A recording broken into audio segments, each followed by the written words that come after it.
7, 6 3, segundos, me dicen 2, exactamente que 6. 1, No. top. Uy, no. Allumage Vulcain. Allumage de la paix, décollage.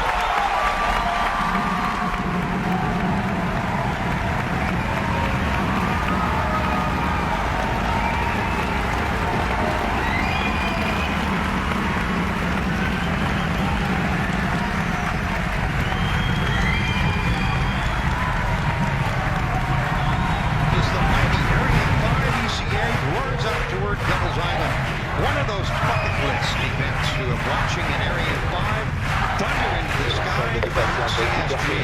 A minute into the launch, and the Area 5 has already broken the sound barrier here at Purdue. And this massive Jupiter facility here, literally shaking. We can this massive Jupiter facility, literally shaking. We can feel it now. 13 tons of thrust. Hola. Buenas, bienvenidos, gracias por estar ahí. Hoy nuevamente, fuera de agenda, nos vamos a concentrar en un tema estratégico, que es el tema satelital y el tema de la Internet de las cosas, pero primero metámonos en el tema de los satélites, de la cohetería que nos permitió desarrollar la posibilidad de poner un satélite en una órbita, y de todo el desarrollo que tuvo eso durante la década ganada de los 12 años, cuando lanzamos los ARSAT al espacio. Para eso hemos invitado a Miguel Ángel Pesado, que fue miembro del directorio de ARSAT y uno de los hombres responsables de toda esa hazaña argentina, ¿no? Porque fue una hazaña, ¿qué fue? Bueno, gracias Martín por invitarme. Sí, yo creo que fue más que una hazaña, fue toda una verdadera cruzada en el mundo de la tecnología y en el avance de la ciencia y de la tecnología argentina. No solamente nosotros hicimos los ARSAT 1 y 2, sino que hicimos mucho más por la gestión satelital argentina, como por ejemplo conservar las órbitas que son parte de la soberanía nacional y que hoy seguimos manteniendo.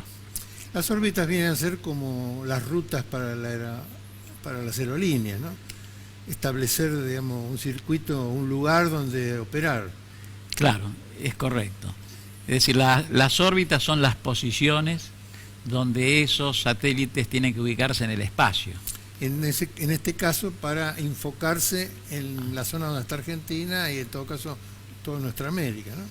Exactamente, o sea, imagínate que el satélite se lo lanza y se lo ubica en esa posición que está a 36.000 kilómetros de distancia. Imagínate que la distancia a Mar del Plata son 400 kilómetros. Estamos hablando de 36.000 kilómetros de distancia, y desde ese puntito ver la geografía del mapa argentino y enfocar una ciudad dentro de esa geografía, ¿no? Es decir, una cosa muy compleja, un aparatos muy sofisticados, que bueno, lo hemos desarrollado desde cortar las chapas inicialmente. Yo lástima no traje algo porque tengo un pedazo del ARSAT 1 en el momento que empezó a fabricarse. Y bueno, terminamos con el lanzamiento del ARSAT 1 y el ARSAT 2. ¿Cuántos países hacen satélites? Bueno, eso es un poco difícil de hacerlo, pero no llegan a una decena de países que fabrican. Estamos entre 12 países, digamos. Sí, podríamos decir que 10, 11, 12. Son capaces de hacer satélites. Sí, nadie lo hace en su totalidad, claro. Ni los países más desarrollados, ni Estados Unidos, ni Rusia, ni China, tan siquiera tiene la posibilidad de fabricar su totalidad.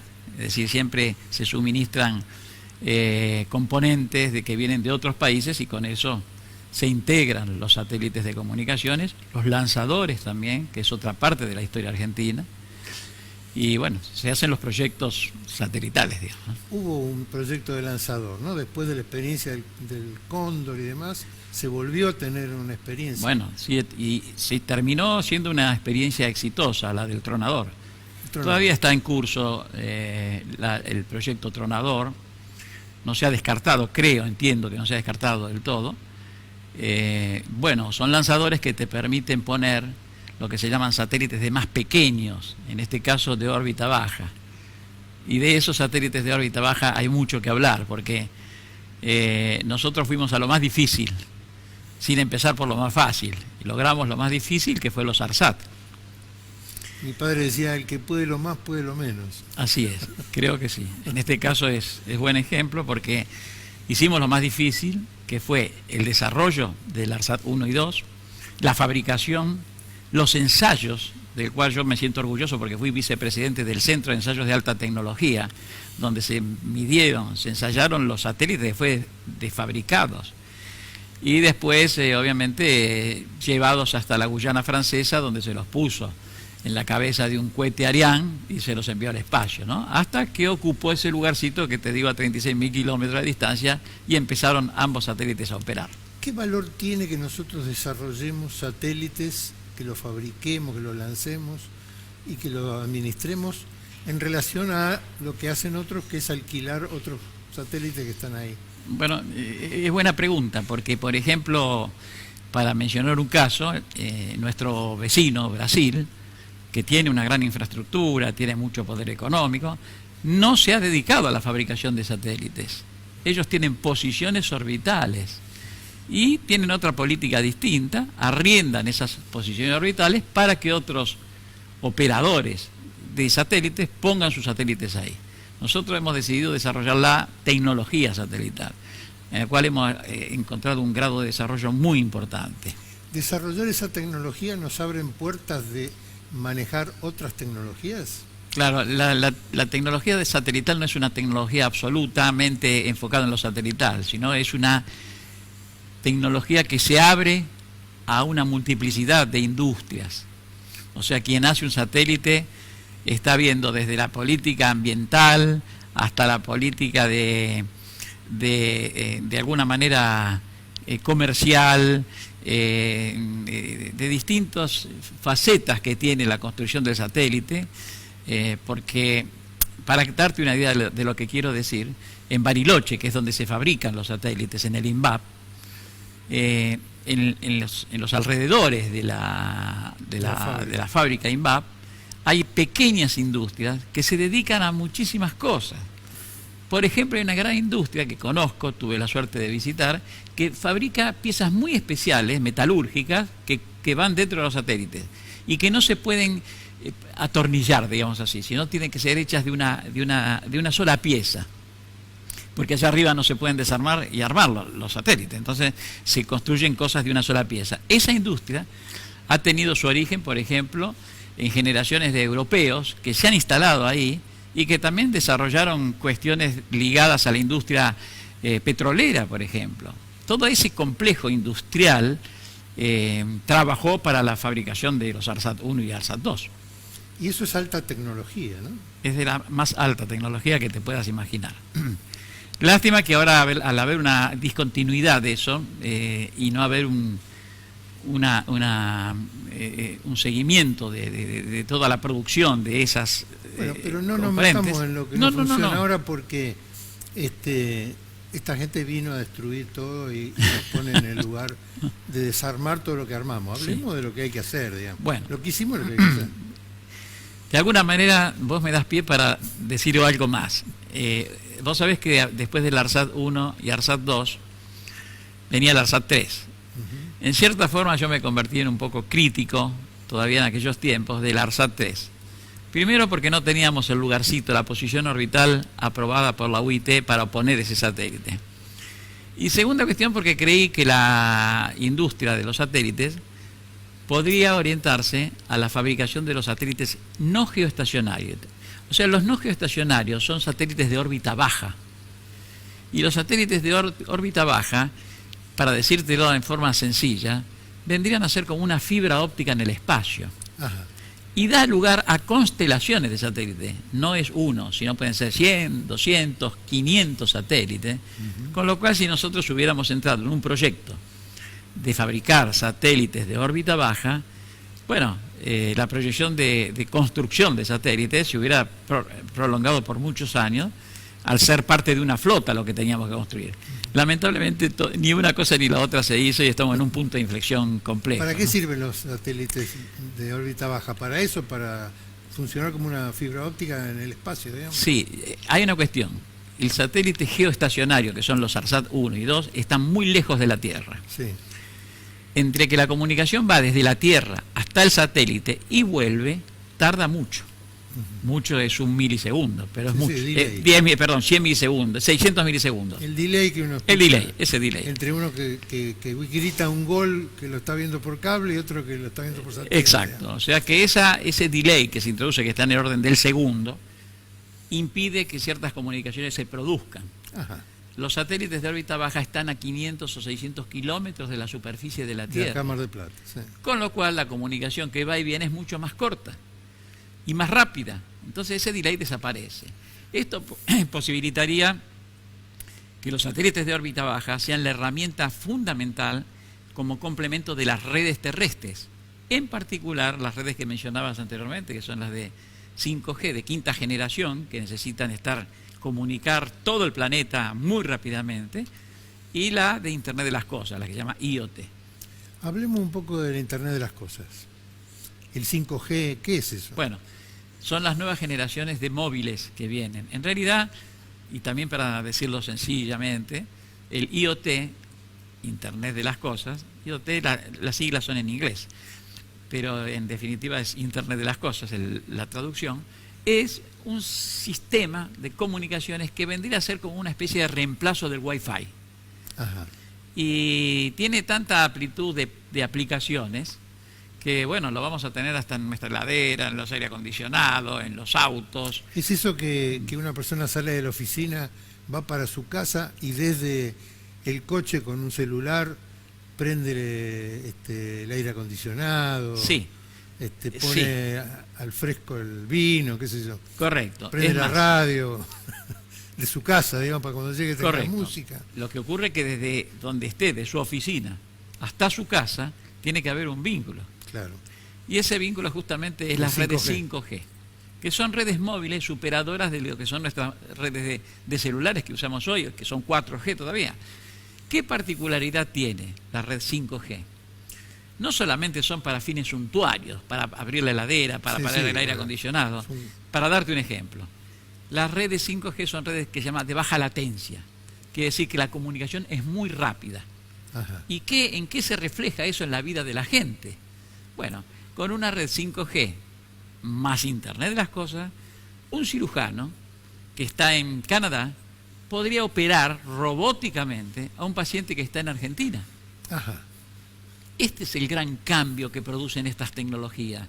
¿Por qué? Porque se crea toda una técnica que es de presencia del cirujano robóticamente manejando instrumentos que están a miles de kilómetros de distancia. Como no hay tiempo de retardo entre lo que dice hacer y hace, es que tiene hasta la misma sensación de lo que está operando. Y ya se están haciendo ensayos concretos sobre animales y demás, en operaciones de seres vivos, usando estas técnicas. Ahora, me imagino que las grandes corporaciones se pelean por los espacios y todo eso, porque va a ser un negocio impresionante. Bueno, ya es, por eso yo siempre digo que Argentina tiene que ir mirando qué va a ser próximamente. Es decir, que no nos pase que llegamos último cuando ya está todo repartido. Porque Argentina está en condiciones de llegar primero. Claro ¿no? que está en condiciones. Argentina puede hacer punta en las redes 5G y en IoT. Es decir, podemos hacerlo, incluso se están abriendo muchos grupos de investigación sobre esto, en distintas aplicaciones. Por ejemplo. Aplicaciones, por ejemplo, para decirte una, que ya existe y que la ensaya Google hoy, que es el manejo de los coches en forma autónoma. Digamos, sería como la gallega que nos dice a la derecha, en ese lugar hay poco tránsito. Claro, mucho, pero más aún. pero además lo maneja, digamos. Además lo maneja. Y lo ve. Lo ve, es decir, le ponemos sensores, le ponemos ojos, le ponemos oídos al auto y le ponemos rápida respuesta, que es la caracterización que yo te decía de la baja latencia. La baja latencia o la rápida respuesta se da en que si el automóvil que tiene los sensores, que ven que viene otro auto enfrentándose o cruza una persona, tiene que reaccionar inmediatamente. No puede esperar para aplicar los frenos. Claro. Bueno, eso es la baja latencia. Eso caracteriza las redes nuevas y eso es lo que podemos desarrollar en Argentina. Todos los sensores y todos los mecanismos para que los coches, ahora uno dice, ¿y para qué quiere que manejar un coche sin chofer? Bueno, las aplicaciones no son solamente para fines suntuarios. Estamos hablando de robots que se usan en la industria, que se usan en la logística, que se usan en el transporte, que se usan en miles de cuestiones que son necesarias de utilizar. Creo que abre una nueva dimensión de las comunicaciones. Bueno, podrían cosechar con las máquinas. Una de las aplicaciones es esa. ¿no?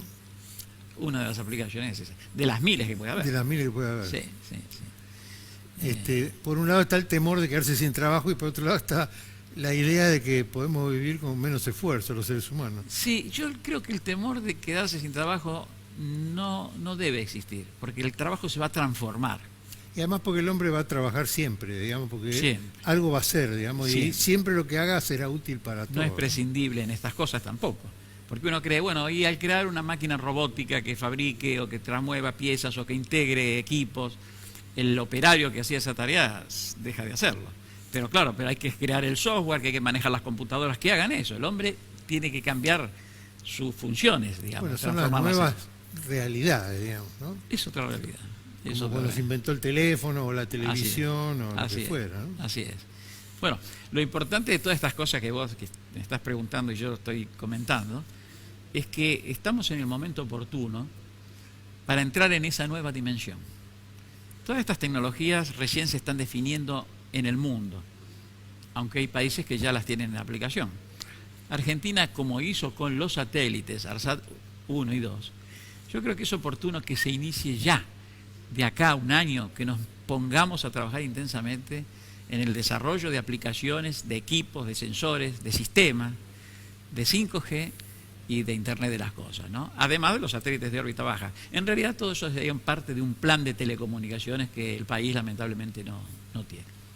Bueno, pero lo importante es que podemos empezar a pensar, no es que empecemos ahora, sino que también se ha empezado hace muchos años, cuando Perón plantea con Richter en la isla Huemul la búsqueda de la energía atómica, que estuvimos a un tris, digamos, si no hubiera sido por la Revolución Libertadora hubiéramos llegado a la fusión atómica sin ningún problema, y que eso fue generador del INVAP y fue generador del Instituto Balseiro y todo lo demás, que después abrió también ramas de la medicina, porque ahí todo el tema de sonido y de la resonancia magnética y todo eso viene de experiencias que se hicieron en ese momento. Exactamente.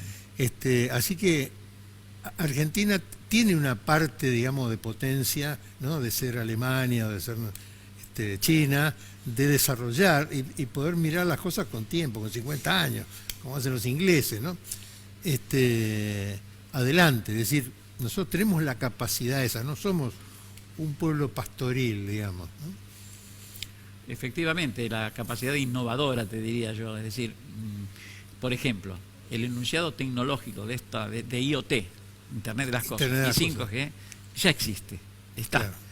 China se convierte en uno de los fabricantes de equipos más importantes del mundo, junto con Europa y Estados Unidos y Asia principalmente, toda Asia. O sea, la tecnología está. ¿Cuál es el condimento que le pone Argentina? Son las aplicaciones. Ajá. ¿Para qué sirve todo esto?